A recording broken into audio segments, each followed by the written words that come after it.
There comes a time when you play sandbox games and you start to learn all the mechanics and you try something different. Now, I did try that build, you know the one, the Wall of Monstrosity. Now, that was inspired by a Discord user called Patty C, who basically put up a little section of a video, and I looked at his video and I went, you know what, that would make a really damn good build. So I built it. On my scale, I went to 40 ram drills, 40 harvesters, and the world went wild. Well, I say the world, a couple of hundred people who have seen that video. And basically the idea now was to try and make it work a little bit better.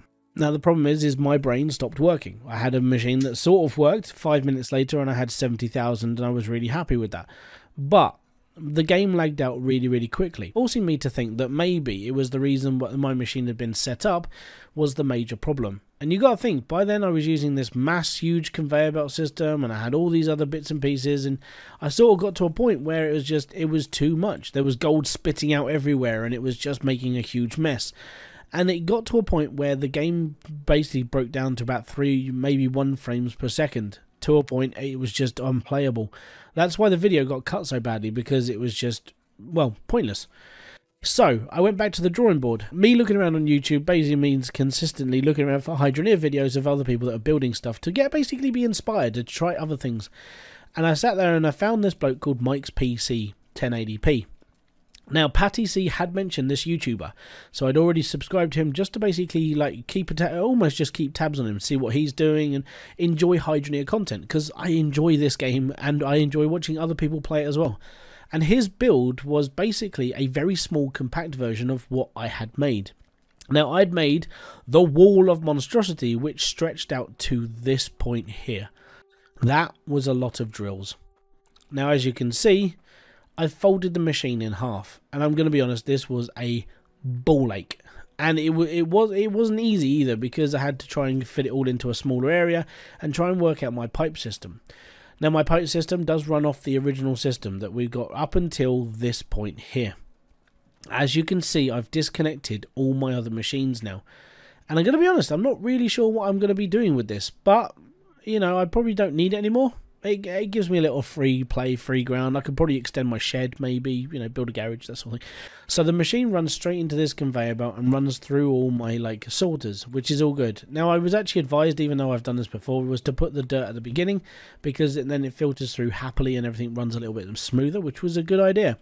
Then you've got gold, then you've got metal, then you've got, you know, you get the gist. You know how a sorter works by now. And if you don't, well, there you go. We'll make that video. I'm willing to basically do this for as long as these are holding out. Now, I don't know how long that's going to be, so I set myself a 2-hour limit. How I know that I'm going to be doing this for 2 hours is I'm actually going to be watching Ready Player One at the same time as fixing all these machines. Now, unfortunately, due to copyright problems and so on and so forth, I can't watch the film with you guys, so I'll sit here and watch the film, and I will repair my stuff whilst the game is running. Now, I did a little test on this and the game didn't lag at all. So I've already done one set of like smithing and I've done one set of loading. And I think I ran it for about 20 minutes and we made, well, let's put it this way, we made enough money. It was a good amount of money. I think we made $200,000 in about 20 minutes, which was really good. I want to see how much I can make in 2 hours. Now, I'm not sure how that's going to like translate when it comes to how much a gold bar is worth. I think it stops at 2.3 million, but hey, we'll find that out when we get to the end. And maybe this title of the video will be how much a gold bar is worth before it resets. But the idea now is to basically build something that I can be proud of, that I can actually sit here and run whenever I want and not have a single problem. Now, if the game does lag out before the film is finished, I will get into recording and I will tell you how long it lasted. I will also tell you how long it lasted until all my tool bags run out. So if I run out of tool bags before the film is finished, that's when I'm drawing the experiment. I will tell you how long the game how long it lasted, and we'll basically go from there. So what I'm going to do is, after I've had a faff around and we've basically messed around, I'm going to turn on all these machines. I'm going to turn on Ready Player One. I'm going to sit here and watch the film, and I'm going to fix this machine as it's running. Wish me luck, because I honestly don't know how long this is going to last. But results after the film. So I'll see you all in a bit.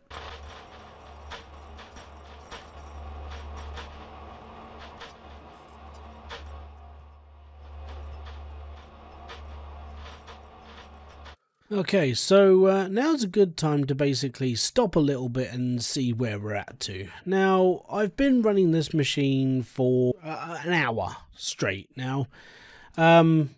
We've created a few little problems, and this I will sort out over time. And basically, I've stripped out the metal sections that divided each of the holes up. And my filter is basically currently broken. It's going to be on and off for just a little bit. So what we have to do is we actually have to fix that now. I'm just going to run you through a couple of things. Unfortunately, it does get a little bit loud up here. So, as you can see, we can now see if we're actually clumping up anywhere whatsoever. Now, obviously with clumps, you need the magic wand. You get down into the hole, you just shuffle the bits around a little bit, and they all sort of funnel into where they should be going.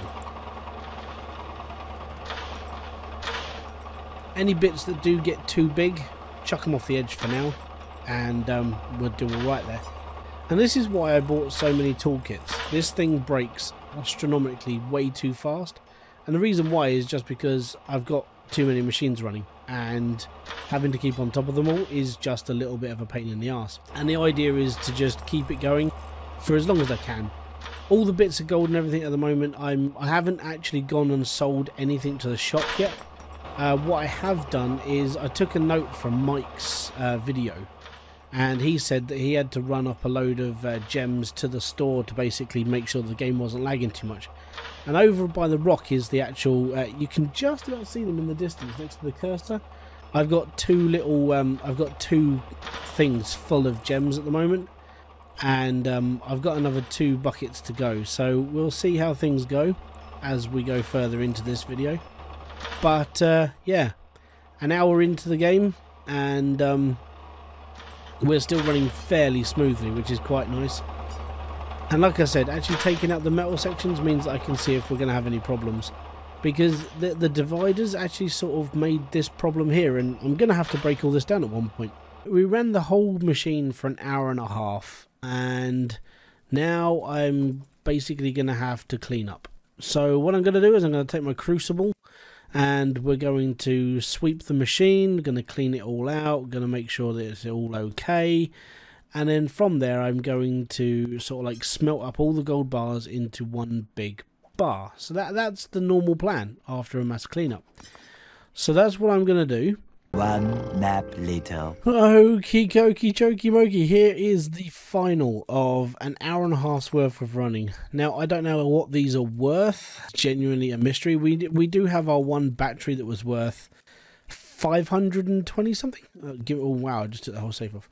So it was this one. This was our battery that we made out of an hour and a half's worth of work on that machine, and it's 531 weight, that's impressive. We're all good. That will keep our machines running for a long time, which is good. This is the crucible made up of all the stuff that we just had laying around on the conveyor belt. Now there shouldn't be too much in here because, well, I left the machine running for a bit afterwards. The downside is it's just there. So this was the amount of metal that we had after an hour and a half. 77,326. Wow, that weighs quite a bit. But as a bar, that's pretty damn cool. So what we're going to do is we're going to turn that into a sword. And it just means that we'll make a bit of cash out of this.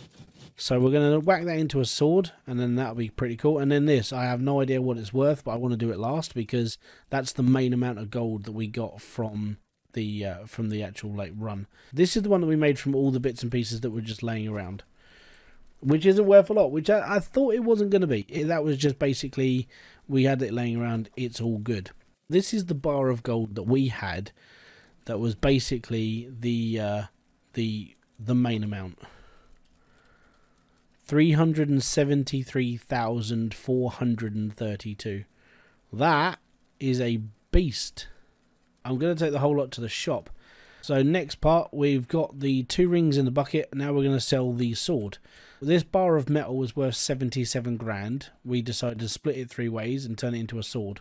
This sword is worth $109,000. Right, now the 2 rings. So this is an hour and a half's worth of like earnings, basically. 486,478. That's not too shabby.